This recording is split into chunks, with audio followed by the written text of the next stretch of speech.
Now, let me talk a little bit to the people who say reparations, you can't do it. How are you going to do it? How are you going to fix it? I heard a lot of conversations, great conversations today about Germany.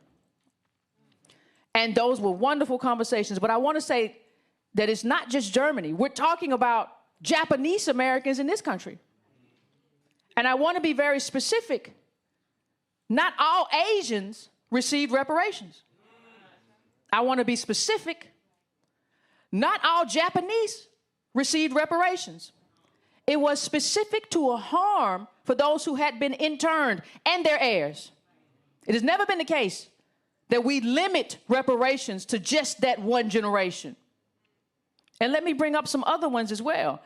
Early reparations legislation resulted from Marshall Island inhabitants suing the United States in the U.S. Court of Claims. To process those claims, the Independent Nuclear Claims Tribunal was established in 1986, and the government set up a $150 million nuclear claims fund to compensate victims in exchange for the islands agreeing to espouse and dismiss the damaged claim of its citizens.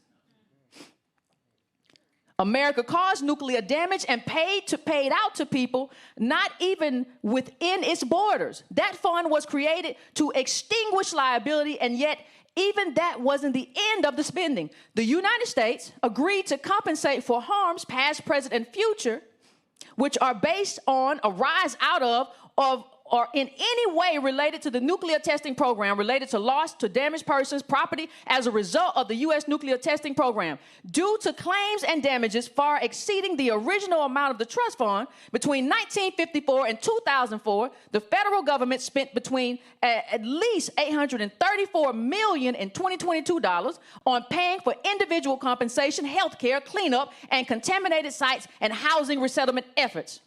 We didn't hear about that, did we?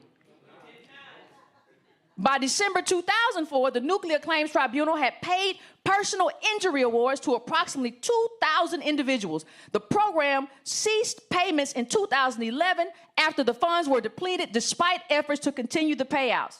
This wasn't an apology, it was a payout.